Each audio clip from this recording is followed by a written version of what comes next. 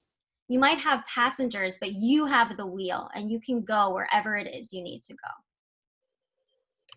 I encourage you to YouTube search passengers on the bus. There are a lot of great cartoon videos about this if you're having a little trouble imagining it.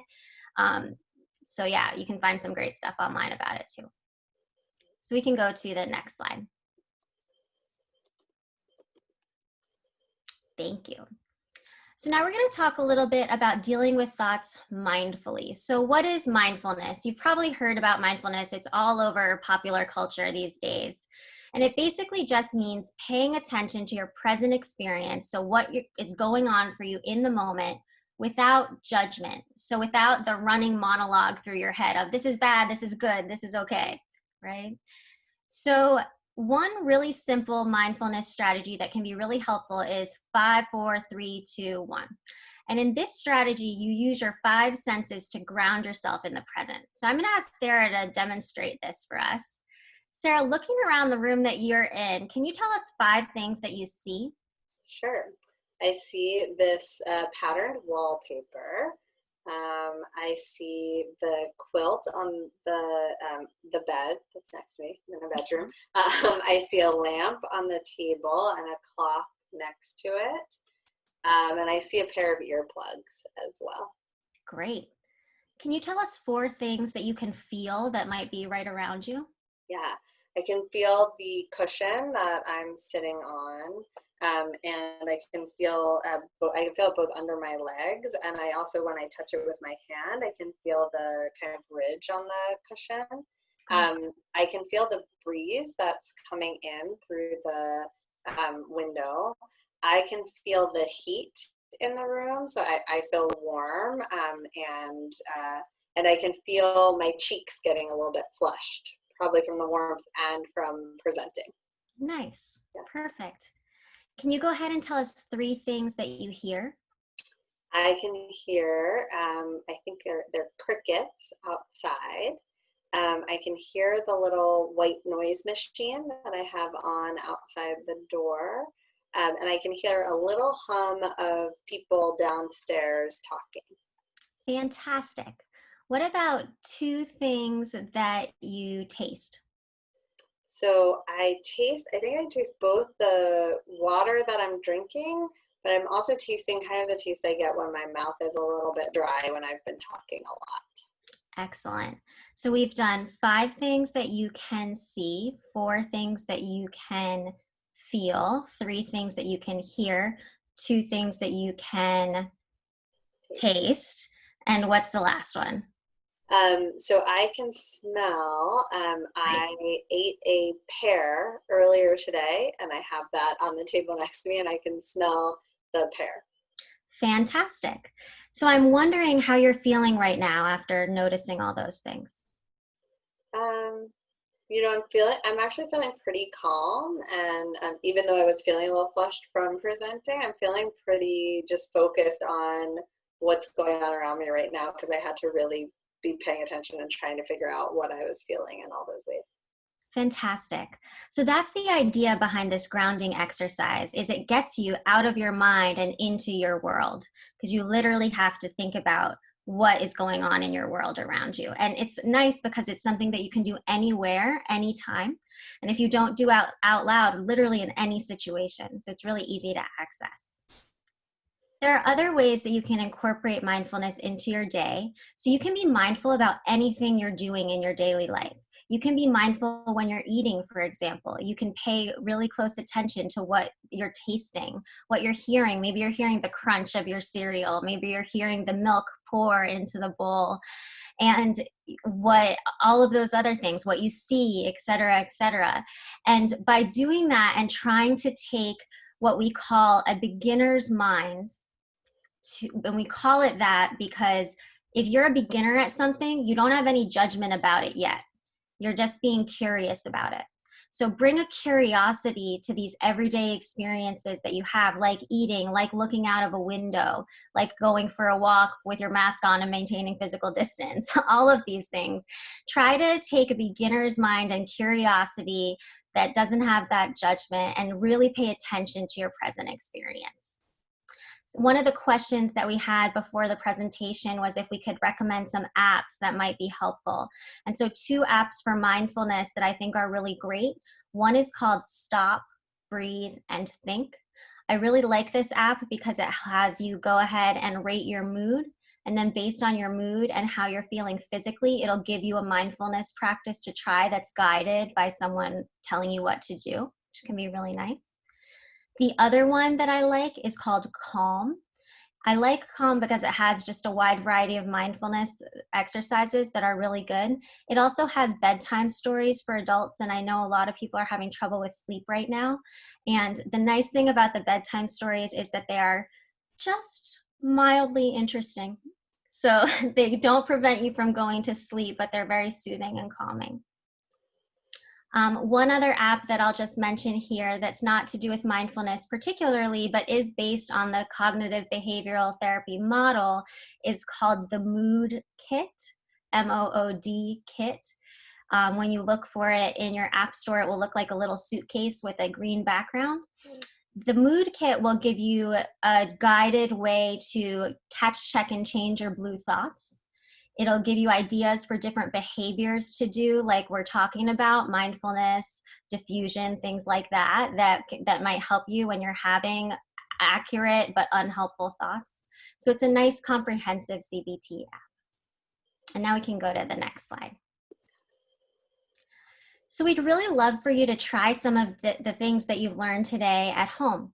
So the first thing that you could do that would be really helpful would be to start to catch your blue thoughts by keeping a log of them, maybe in the Mood Kit app, maybe just in a note on your phone or on paper if you want, whatever is good for you. And practice trying to change one thought per day using some of the strategies that we've talked about. My favorite that we've talked about that I use a lot is what would I say to a friend? Because a lot of times I'm much nicer to my friends than I am to myself.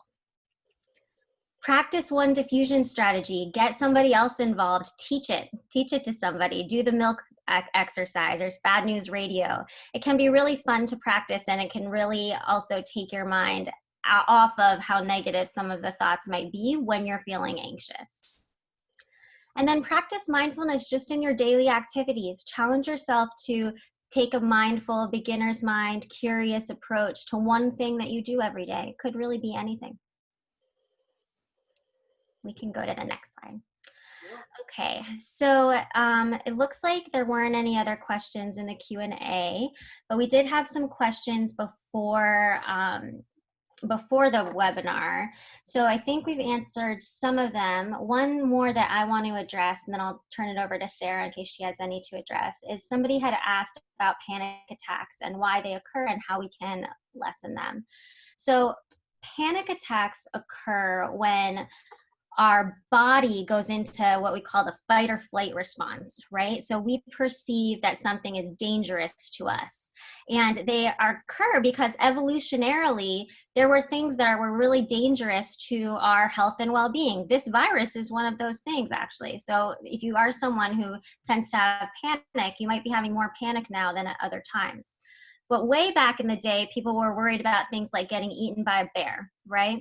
And so when you're approached by a bear, you want to either run or freeze so they don't notice you. So your body gets all worked up so that you can do one of those things. Now, right now, what's happening is that we are past the point where we're worried on a daily basis about things like bears or wild animals, other things like that, at least in our country and where we are right now. So what we're having are a lot of false alarms, and you might get panic about something that's not life-threatening. So you might have panic, for example, before a big exam. Whether or not you fail the exam, it's not going to affect your survival, but it has big consequences for you. So it can cause you to feel kind of panicked and elicit that same fight or flight response. So what can you do about it? Well, the first thing I want you to know is that nobody has ever died from a panic attack. And that's important to know because it feels like you're going to die, right? Like your heart races up, and that's because the alarm is saying you're going to die, right? That's what your mind is telling you. That doesn't happen. People live through panic attacks all the time. And when I say that, I mean it, because almost everyone will have a panic attack at some point in their lives. What maintains panic and keeps it going is when we pay a lot of attention to it. So a good thing to do if you have panic symptoms to try to lessen them or deal with them is to actually approach them mindfully and just let the symptom come and go without judging it. So meaning without saying this symptom means, for example, my heart racing. My heart racing means I'm going to die. My heart racing might just mean I'm going to panic. And that's okay. That's a safe thing to happen. And it makes sense that I'm panicking right now because I have all these things going on that are really scary. So trying to take curiosity to any panic symptoms you might have and approach them mindfully can be really helpful. Sarah, did you have any questions that you wanted to answer? Yeah, I think there were a few kind of themes that came up in some of the questions we got that I think might be helpful just to touch on really quickly. So one of the questions that we got said was something about how to feel capable. And I just want to throw it out there that we do this a lot in our language sometimes, where we use the word feel when we're actually talking about a thought. And so if you can take that feeling word and say, is this really something that is an emotion I'm experiencing, or is this a thought that I'm saying to myself, I'm not capable? If it's a thought, great, because it means that you can apply all of the strategies that we learned here today. And so for something like that, like capability, that's actually a thought, and it's something that we can check out. We can see what are the things that make me think this is true, but are there things that I'm missing? And we can also try doing certain things to get out of our mind, right, over analyzing that and into our lives, so we get to have more experiences where we learn that we actually are capable. The second kind of general theme that I'll throw out there, and it ties into what you were saying, Kate, about panic, is that there were a lot of questions about, like, how do I make anxiety go away? How do I make the thoughts stop? And what we want to emphasize is that we can't get rid of our thoughts or get rid of our feelings. We can't flip a switch and just make them disappear. And typically, actually, what happens is that if you're trying to do that, if you're trying to get rid of your thoughts, if you're trying to get rid of your feelings, that's what ends up making you feel worse. But again, if we can notice that we're having strong feelings, if we can kind of figure out some of what we're saying to ourselves, and then we can use some of these strategies that we've been talking about here today, really helps to be able to manage those thoughts and feelings. And that's the thing that usually makes them more tolerable. Awesome. So I think we should go to the next slide and tell everybody about what's coming up. So on Thursday is going to be the last webinar in this series, and it's about building resilience in challenging times for parents. And you can register at the link you see there. And in general, you can see all of the previous webinars that we've had in this series on the Youth Anxiety Center website. They're all posted there, so you can go back and catch anything that you missed. At the end, we're wrapping up for today, but you're gonna, when you sign off, you'll see a brief 3-question survey that you can answer. You'll get that, and we would really appreciate your feedback because we would love to make this as good for future people as we possibly can. So we wanna really thank you all for coming today and for your questions and for your participation, and we hope that you can take away something that will be helpful to you. Thank you, everyone. Thanks, everyone. Bye.